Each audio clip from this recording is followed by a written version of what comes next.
Brought to you by Techno Camon 30 series.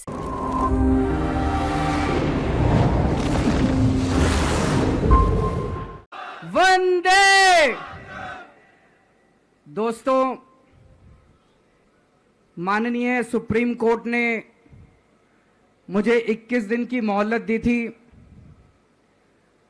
मैं तहे दिल से सुप्रीम कोर्ट का शुक्रिया अदा करना चाहता हूं, बहुत बहुत। उन्होंने चुनाव प्रचार करने के लिए मुझे ये मोहलत दी थी। 21 दिन कल पूरे हुए। अब यहां से मैं सीधा तिहाड़ जा रहा हूं। ये 21 दिन मेरे लिए बहुत विस्मरणीय है। मैंने एक भी मिनट खराब नहीं किया। रात दिन 24 घंटे देश को बचाने के लिए प्रचार किया है। केवल आम आदमी पार्टी के लिए प्रचार नहीं किया, सारी पार्टियों के लिए प्रचार किया। बंबई भी गया, भिवंडी भी गया, हरियाणा भी गया, उत्तर प्रदेश भी गया, पंजाब भी गया, जमशेदपुर भी गया। जहां मौका मिला, जहां जिसने बुलाया, उसी के लिए प्रचार करने के लिए गया, देश बचाने के लिए। मेरे सामने देश था। आम आदमी पार्टी इंपॉर्टेंट नहीं है, आम आदमी पार्टी सेकेंडरी है, पहली हमारे लिए देश है। तो मैं दिल्ली के लोगों को कहना चाहता हूं, आज आपका बेटा दोबारा जेल जा रहा है, इसलिए नहीं कि मैंने कोई भ्रष्टाचार किया है, इसलिए कि मैंने तानाशाही के खिलाफ आवाज उठाने की जरूरत की है।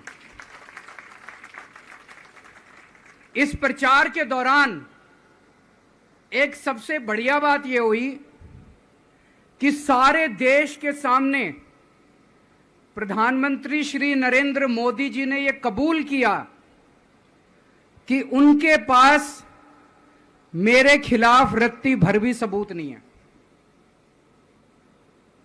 हम कहते थे ना, जब भी हमसे पूछा जाता था कि भाई ये कह रहे हैं 100 करोड़ रिश्वत ली, 100 करोड़ रिश्वत ली, वो 100 करोड़ कहां गया? 500 से ज्यादा जगह तुमने रेड मार ली, कहीं 54 मिली हो, 58 मिली हो, 1 रुपया मिला हो, कहीं हमने खर्च किया हो, कहीं कैश पड़ा हो, कहीं लॉकर में मिला हो, कहीं स्विस बैंक में मिला, कहीं 54 नहीं मिली, तो पैसा कहां गया? तो एक टीवी चैनल के इंटरव्यू में उस टीवी वाले ने मोदी जी से पूछा कि प्रधानमंत्री जी, ये केजरीवाल चारों तरफ कहता घूम रहा है कि आपके पास उसके खिलाफ कोई सबूत नहीं है, आपके पास उसके खिलाफ कोई रिकवरी नहीं है, फिर आपने उसको गिरफ्तार कैसे कर रखा है? पता है प्रधानमंत्री जी ने क्या कहा? प्रधानमंत्री जी कहते हैं, मैं मानता हूं कि केजरीवाल के खिलाफ कोई सबूत नहीं है, मैं मानता हूं कि केजरीवाल के खिलाफ कोई रिकवरी नहीं है, क्योंकि केजरीवाल अनुभवी चोर है। चलो मान लिया मैं अनुभवी चोर हूं, तुम्हारे पास सबूत तो नहीं है, तुम्हारे पास रिकवरी तो नहीं है, तो यूं ही डाल दिया मेरे को जेल में, बिना सबूत के डाल दिया मेरे को जेल में, बिना रिकवरी के डाल दिया जेल में। देश के इतिहास में 75 साल में सबसे ज्यादा बहुमत से आई हुई सरकार है। एक बार 70 में से 67 सीट, दूसरी बार 70 में से 62 सीट, 55% से ज्यादा वोट शेयर। इतने भारी बहुमत वाली सरकार के मुख्यमंत्री को आपने बिना सबूत के जेल में डाल दिया। यही तो तानाशाही है कि जिसका मन करेगा मैं उसी को जेल में डाल दूंगा, जिसका मन करेगा उसी को जेल में डाल दूंगा। और पूरे देश को मैसेज दे दिया कि अगर मैंने केजरीवाल को फर्जी केस में जेल में डाल दिया तो तुम्हारी तो औकात ही क्या है, किसी को भी पकड़ के जेल में डाल दूंगा। इसी तानाशाही के खिलाफ लड़ रहा हूं मैं, और इस किस्म की तानाशाही अपने देश को बर्दाश्त नहीं है। भगत सिंह ने कहा था ना कि जब सत्ता तानाशाही हो जाए तो जेल जिम्मेदारी बन जाती है, सबकी जिम्मेदारी है जेल में जाना, इसके खिलाफ आवाज उठाना। भगत सिंह के चेले हैं। भगत सिंह देश को बचाने के लिए, देश को आजाद कराने के लिए जेल गए थे। भगत सिंह देश को आजाद कराने के लिए फांसी पे चढ़े थे, हम देश को बचाने के लिए जेल जा रहे हैं। इस बार जब जा रहा हूं, मुझे नहीं पता अब मैं कब वापस आऊंगा, मुझे नहीं पता ये क्या करेंगे मेरे साथ जेल में, लेकिन मुझे कोई परवाह नहीं है, जो मर्जी करें। अगर भगत सिंह फांसी पे चढ़ गए, मैं भी फांसी पे चढ़ने के लिए तैयार हूं। मेरे शरीर का एक एक कतरा इस देश के लिए है, मेरे शरीर के खून की एक एक बूंद इस देश के लिए है, मेरे जीवन का एक एक पल देश के लिए है।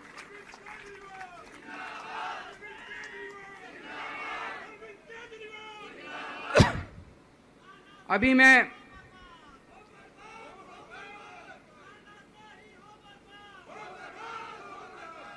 अभी राजघाट गया था सभी साथियों के साथ। महात्मा गांधी की समाधि पे हम लोगों ने श्रद्धांजलि दी। गांधी जी ने इस हमारे देश से तानाशाही का अंत किया था, वो हमारे लिए प्रेरणा स्रोत हैं।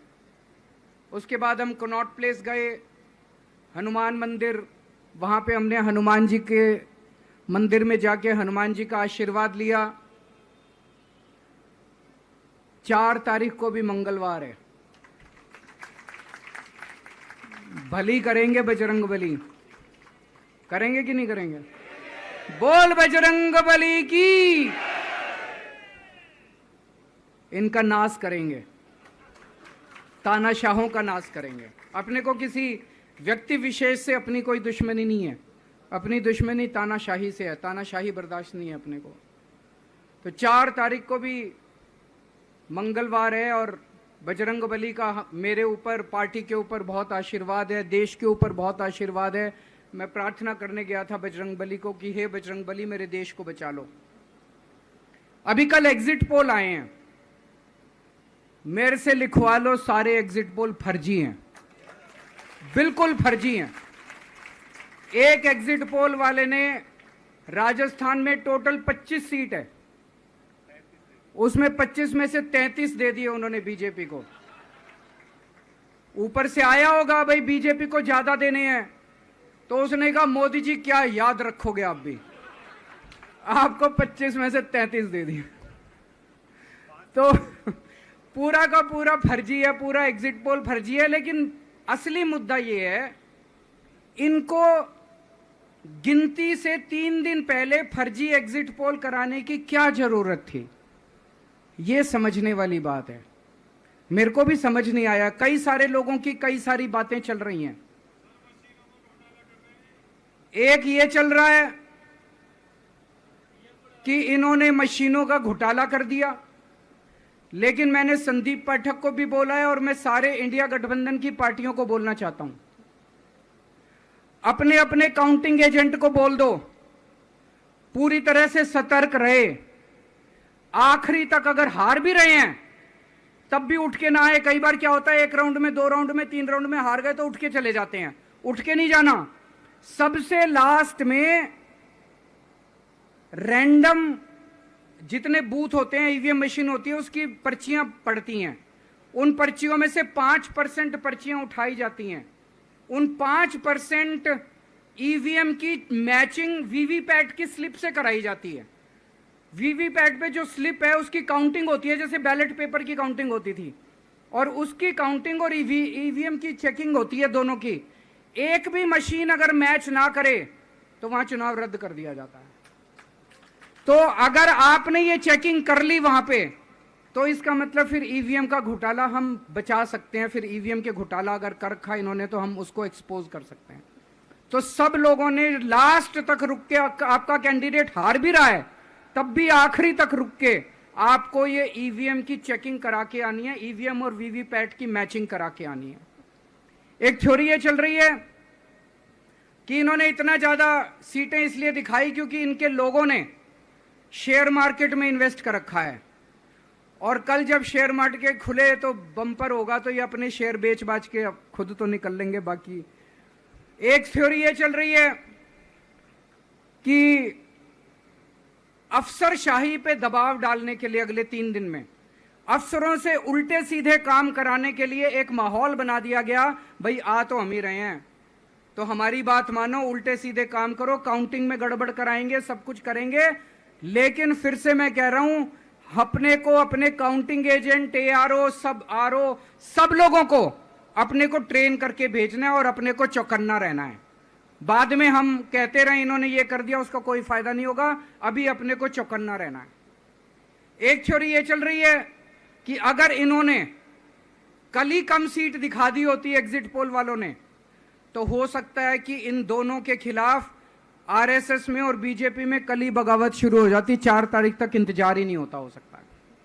तो कई सारी थ्योरी चल रही हैं, लेकिन अपने को सतर्क रहना है, चौकन्ना रहना है। मेरा अपना मानना है कि 4 तारीख को इनकी सरकार नहीं बन रही है। ये एग्जिट पोल से घबराने की जरूरत ही नहीं है, माइंड गेम है इनका, माइंड गेम खेल रहे हैं। आपको डिस्करेज करने के लिए, डिप्रेशन में डालने के लिए बिल्कुल नहीं जाना। आप उससे जाओ कि आप जीत रहे हो, आप अपने उस कॉन्फिडेंस से जाओ कि आप जीत रहे हो, और आखिरी तक आपको बैठे रहना है, किसी भी हालत में बैठे रहना है आपको। हमें हर एक को लड़ना पड़ेगा। ये चुनाव किसी पार्टी का या किसी नेता विशेष का नहीं है। ये चुनाव इस देश को बचाने के लिए है, इस देश में जनतंत्र को बचाने के लिए है। जिसके लिए भगत सिंह, गांधी जी, सब लोग लड़े थे, वही माहौल आज है। जिस तरह से हमने अंग्रेजों को हटाया था, आज इस सत्ता को अपने को हटाना है। तो मैं सभी, आप सब लोगों का, सभी साथियों का बहुत बहुत शुक्रिया अदा करना चाहता हूं। बहुत साथ मिला आप लोगों का इन 21 दिनों में। अब जब भी मैं लौट के आऊंगा फिर मिलेंगे आप लोगों से। तब तक के लिए अलविदा।